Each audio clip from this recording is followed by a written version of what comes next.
70 years to build, one night to destroy. The most magnificent palace complex in the ancient world, gone in flames. A drunken accident? Or calculated revenge? This was Persepolis. The night air above the Iranian plateau didn't smell like the usual desert jasmine. It smelled like roasting cedar, melting gold, and the crack of collapsing timber. In a single night, the ancient world's magnificent ceremonial capital burned. To understand the tragedy of that fire, we have to rewind 70 years. The Persian king Xerxes I had a radically different idea of what a capital city should be. Unlike previous conquerors who built heavily fortified military strongholds, Xerxes designed a city dedicated entirely to ceremonial diplomacy. When foreign dignitaries arrived, they were funneled through the Gate of All Nations. The scale was designed to humble you. You'd pass beneath these massive mythological guardians, flanked by inscriptions in 3 different languages welcoming the diverse people of the empire. But the most remarkable detail isn't in the stone, it's in the receipts. Administrative records from the construction show these monuments weren't built by a brutalized slave workforce. They were constructed by paid artisans, including teams managed by female supervisors. Xerxes moved beyond the fear-based architecture of the past, designing a city that functioned as a physical manifesto for a voluntary, cooperative empire. The ultimate expression of that argument was the Apadana Palace, the architectural and ideological heart of the city. The staircases leading to the palace are carved with a massive, intricate procession. They show 23 distinct international delegations arriving to pay tribute, each easily identified by their culturally specific clothing, hairstyles, and gifts. In the ruins of earlier Assyrian or Babylonian cities, subject nations are usually carved groveling in the dirt, bound in chains, or being trampled by the king. You don't see that here. Instead, the carvings show Persian ushers gently holding the hands or touching the shoulders of the visiting delegates. This was the Pax Persica, a deliberate peace built on mutual respect. And it was an ideology entirely incompatible with the violent conquest that was about to arrive at its gates. By 330 BC, that peace was shattered. The Achaemenid Empire had fallen, and Alexander the Great's forces occupied the capital.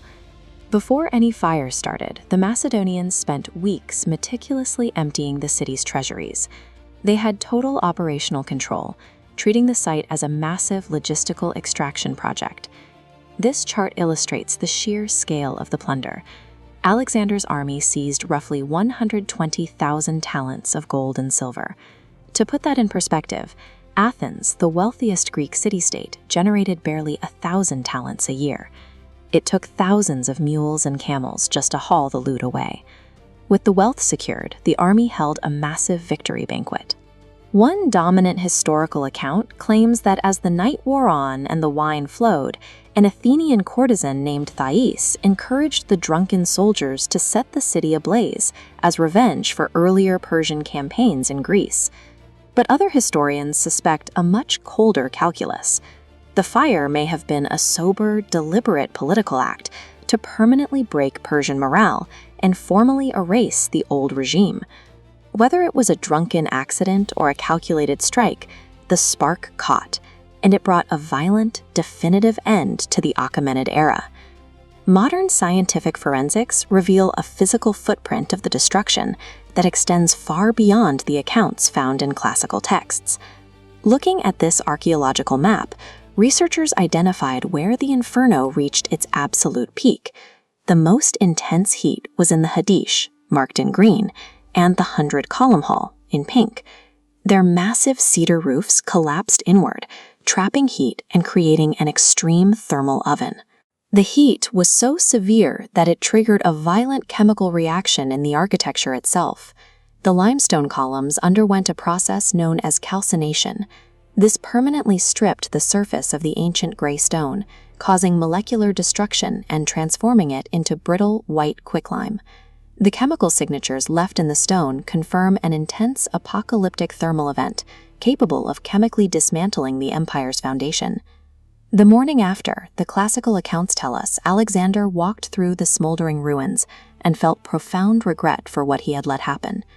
Microscopic traces of freshwater diatoms discovered on the ruins suggest a desperate, aborted attempt to extinguish the flames with water. The catastrophic collapse of the cedar roofs inadvertently shielded the intricate stone reliefs from the elements. A thick layer of ash and rubble blanketed the Apadana Palace. That ash acted as a protective tomb, shielding these intricate masterpieces from 2,000 years of wind erosion. A second accident of preservation involved the empire's fragile day-to-day administrative records. The Persians kept their records on soft clay tablets. When the palace burned, the extreme heat acted like a massive kiln. It permanently baked the fragile clay, hardening the records so they could survive the centuries. In his attempt to erase the Persian Empire with fire, Alexander the Great accidentally created an indestructible time capsule, guaranteeing that Xerxes' vision of cooperation would outlast them both. History is never just black and white. So where do you stand? Let me know in the comments below. And if you enjoy stories like this, subscribe for more. New videos every week.